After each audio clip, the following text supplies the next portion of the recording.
दिन पहले अमित शाह जाटों और जाट नेताओं के साथ दिल्ली में एक बड़ी मीटिंग करते हैं और ये बताते हैं कि पूरा पश्चिम जाट लैंड उनके साथ है। क्या उनके जवाब में मुजफ्फरनगर में अखिलेश यादव और जयंत चौधरी प्रेस कॉन्फ्रेंस दे रहे हैं? हमें उनकी बातों का जवाब नहीं देना। हमारे मुद्दे अलग हैं और हमारी कोशिश है कि हम अपने मुद्दों को जनता के बीच ले जाएं। और पश्चिमी यूपी को जाट लैंड कहते हैं, हरियाणा को उन्होंने क्या मानते हैं? ये सिर्फ ध्रुवीकरण पैदा करना चाहते हैं।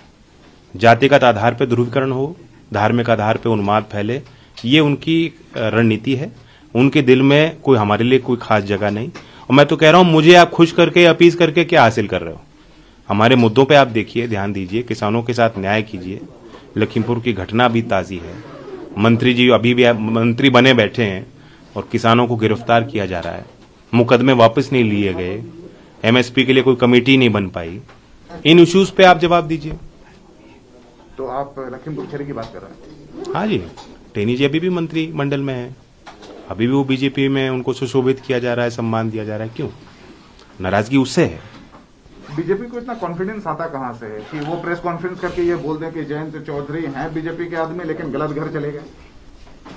वो एक पैतरा फेंक रहे हैं, लोगों को कंफ्यूज करना चाह रहे हैं कि जो उनका विरोध गांव-गांव में हो रहा है किसी तरह वो ठंडा पड़े, उस पर वो पानी डालना चाह रहे हैं। लेकिन मैं फिर कह रहा हूं कि मुझे खुश करके प्रसन्न करके क्या होगा? मूल मुद्दा तो अभी भी वही है।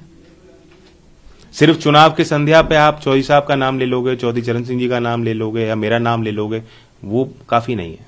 और हम लोग इतने हल्के लोग नहीं है कि इस तरह से आपके जाल में हम फंस जाएं। ये कह सकते हैं कि चौधरी जयंत सिंह नाम है, वो नहीं जो पलट जाए या बदल जाए। नहीं, हमने फैसला लिया है, उस फैसले पे हम टिके रहेंगे।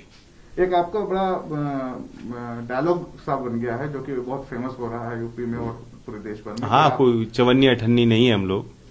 कुछ सोच समझ के हमने फैसला लिया और इतने हम लोग सस्ते नहीं है।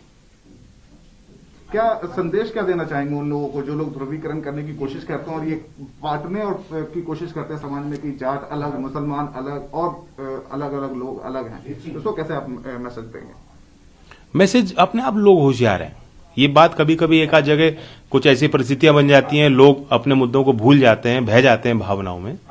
लेकिन इस बार हर बार ये चीज कामयाब नहीं होगी, इस बार नहीं होगी। तो मैं जो माहौल देख रहा हूं, मैं गांव में जा रहा हूं, जो एकता बनी हुई है, लोगों ने निर्णय ले लिया।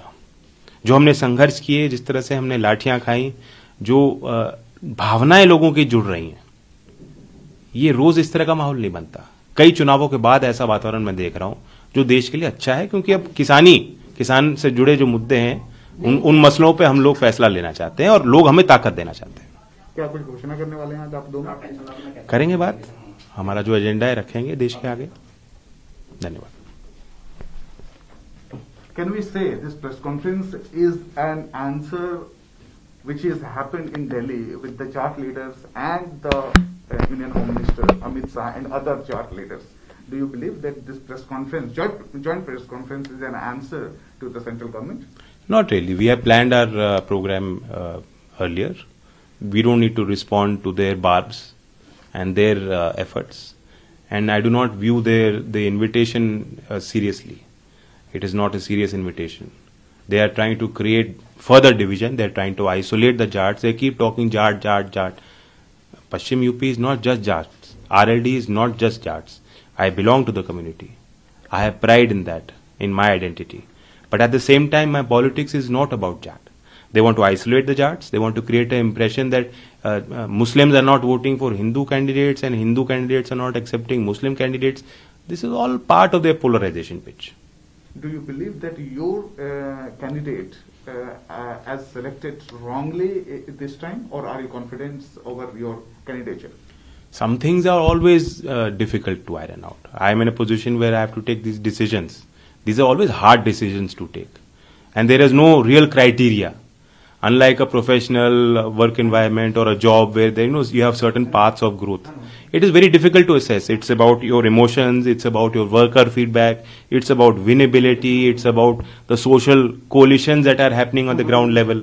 Therefore, some people will feel left out. Some people will feel marginalized. But at the same time, if I am sacrificing if RLD worker is sacrificing, if Akhilesh ji is also sacrificing because he may want to contest all 403 seats. Therefore, we all must look at the bigger picture. What do we want to achieve? What we want to achieve out of this mandate is a mandate that strengthens our social harmony and that gives Uttar Pradesh a new roadmap for development. Why BJP has said that you have chosen a wrong house or family or the alliance? So they said I'm a good guy in the wrong house. If I'm a good person at heart, and then I will also have the vision and the wisdom to take the right decision. So post elections, post poll, Jayant Chaudhary will go in alliance with BJP? BJP keeps talking about Kairana Palayan, Yogi ji keeps fighting against Aurangzeb and talking about Jinnah. They're not talking about real issues. They keep talking about 80-20. So how can I align with them? What are the real issues of Western UP? Electricity costs have been spiraling over 5 years. Unemployment is spiraling. There are no real solutions that the government has. No policies that can address these issues. And of course, farmer distress is real. We cannot wish it away. We have to sit on the table. We have to figure out the solutions, what is workable, what is achievable, and prioritize resources so that it goes to the grassroots. न्योता उन्होंने बड़ा फीका दिया है क्योंकि 5 साल में उन्होंने किसानों के लिए कोई काम नहीं किया।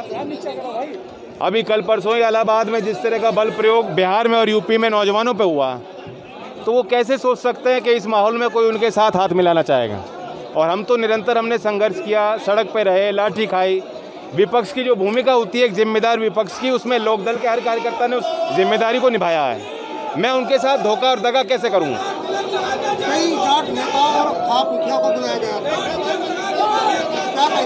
देखिए कितनी बड़ी विडंबना है कि राष्ट्रवादी पार्टी अब जाट जाट चिल्ला रही है, और ये आप सोचिए हम किसान किसान चिल्ला रहे हैं और वो जाट जाट चिल्ला रहे हैं, तो किसका भला कौन चाहता है? ये बातें अपने आप उजागर हो चुकी। पहली बार नहीं है, पिछले विधानसभा चुनाव के पहले भी इन्होंने ऐसी बैठक की थी, और क्या मिला लोगों को? यूपी इलेक्शन में जाट मुस्लिम को किस तरह से देख रहे हैं? जाट मुस्लिम नहीं, हमारे यहाँ प्रत्याशी आप व्यापारी हैं, बनिया समाज से आते हैं, सैनी समाज से राजपाल जी लड़ रहे हैं, गुर्जर समाज 36 जातियों का समीकरण है, चौधरी चरण सिंह जी का समीकरण है, वही हमें बनाना है और मजबूत करना है। कुछ दिन पहले अमित शाह जाटों और जाट नेताओं के साथ दिल्ली में एक बड़ी मीटिंग करते हैं और ये बताते हैं कि पूरा पश्चिम जाट लैंड उनके साथ है। क्या उनके जवाब में मुजफ्फरनगर में अखिलेश यादव और जयंत चौधरी प्रेस कॉन्फ्रेंस दे रहे हैं? हमें उनकी बातों का जवाब नहीं देना। हमारे मुद्दे अलग हैं और हमारी कोशिश है कि हम अपने मुद्दों को जनता के बीच ले जाएं। और पश्चिमी यूपी को जाट लैंड कहते हैं, हरियाणा को उन्होंने क्या मानते हैं? ये सिर्फ ध्रुवीकरण पैदा करना चाहते हैं। जातिगत आधार पर ध्रुवीकरण हो, धार्मिक आधार पर उन्माद फैले, ये उनकी रणनीति है। उनके दिल में कोई हमारे लिए कोई खास जगह नहीं। और मैं तो कह रहा हूं, मुझे आप खुश करके अपील करके क्या हासिल कर रहे हो? हमारे मुद्दों पे आप देखिए, ध्यान दीजिए, किसानों के साथ न्याय कीजिए। लखीमपुर की घटना भी ताजी है, मंत्री जी अभी भी मंत्री बने बैठे हैं और किसानों को गिरफ्तार किया जा रहा है, मुकदमे वापस नहीं लिए गए, एमएसपी के लिए कोई कमेटी नहीं बन पाई। इन इश्यूज पे आप जवाब दीजिए। तो आप लखीमपुर खीरी की बात कर रहे हैं? हाँ जी, टेनी जी अभी भी मंत्री मंडल में है, अभी भी वो बीजेपी में, उनको सुशोभित किया जा रहा है, सम्मान दिया जा रहा है। क्यों? नाराजगी उससे है। बीजेपी को इतना कॉन्फिडेंस आता कहां से है कि वो प्रेस कॉन्फ्रेंस करके ये बोल दें कि जयंत चौधरी हैं बीजेपी के आदमी लेकिन गलत घर चले गए? वो एक पैंतरा फेंक रहे हैं, लोगों को कंफ्यूज करना चाह रहे हैं कि जो उनका विरोध गांव-गांव में हो रहा है किसी तरह वो ठंडा पड़े, उस पर वो पानी डालना चाह रहे हैं। लेकिन मैं फिर कह रहा हूं कि मुझे खुश करके प्रसन्न करके क्या होगा? मूल मुद्दा तो अभी भी वही है। सिर्फ चुनाव की संध्या पे आप चौधरी साहब का नाम ले लोगे, चौधरी चरण सिंह जी का नाम ले लोगे या मेरा नाम ले लोगे, वो काफी नहीं है। और हम लोग इतने हल्के लोग नहीं है कि इस तरह से आपके जाल में हम फंस जाएं। ये कह सकते हैं कि चौधरी जयंत सिंह नाम है, वो नहीं जो पलट जाए या बदल जाए। नहीं, हमने फैसला लिया है, उस फैसले पे हम टिके रहेंगे। एक आपका बड़ा डायलॉग सा बन गया है जो कि बहुत फेमस हो रहा है यूपी में और पूरे देश भर में। हाँ, कोई चवन्नी अठन्नी नहीं है हम लोग, कुछ सोच समझ के हमने फैसला लिया और इतने हम लोग सस्ते नहीं है।